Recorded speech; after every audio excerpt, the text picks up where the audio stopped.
தேவையான பொருள் என்னென்னு பார்த்தோன்னா, கேவுர் மாவு 1 கப், அத்திப்பழம் ஒரு 5 பீஸ் எடுத்துக்கோங்க, பாதாம், நெய், சர்க்கரை, ஏலக்காய் ஒரு 5 போட்டால் போதும், பெருச்சம்பழம், திராட்சை.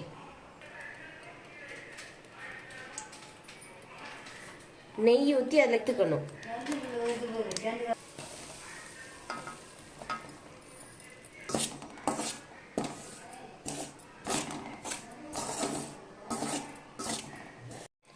இந்த மாதிரி செவந்து வரும்போது நாம கேவுர் மாவை எடுத்து ஆற வச்சிடணும்.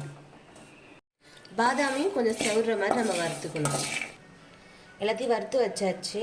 பாதாமும் கேவுர் மாவும் வறுத்து எடுத்துக்கிட்டோம். மற்றது அப்படியே எடுத்துக்கச்சு. இப்போ ஏலக்காவை சர்க்கரையில் போட்டு அரைக்க போகிறோம்.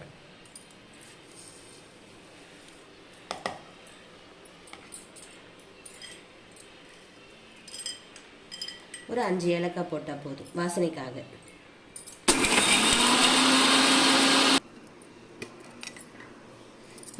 இந்த மாதிரி ஃபைன் பவுடராக அரைச்சிக்கிட்டால் மிக்ஸ் ஆகாது, வாயிலாம் படாது, நல்லா சாப்பிட்றதுக்கு நல்லாயிருக்கும்.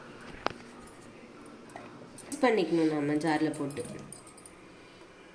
அத்திப்பழம், திராட்சை, பாதாம், கேவுர் மாவு, நாம் அரைச்சி வச்சுருக்க ஏலக்காய் பவுடர்.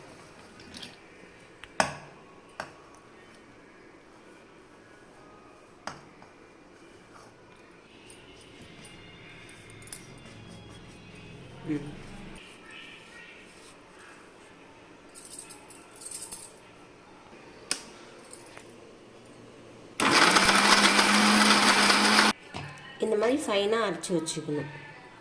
அரைச்சிட்டு இது கூட நெய் கலந்து இப்போ உண்டை பிடிக்க போகிறோம்.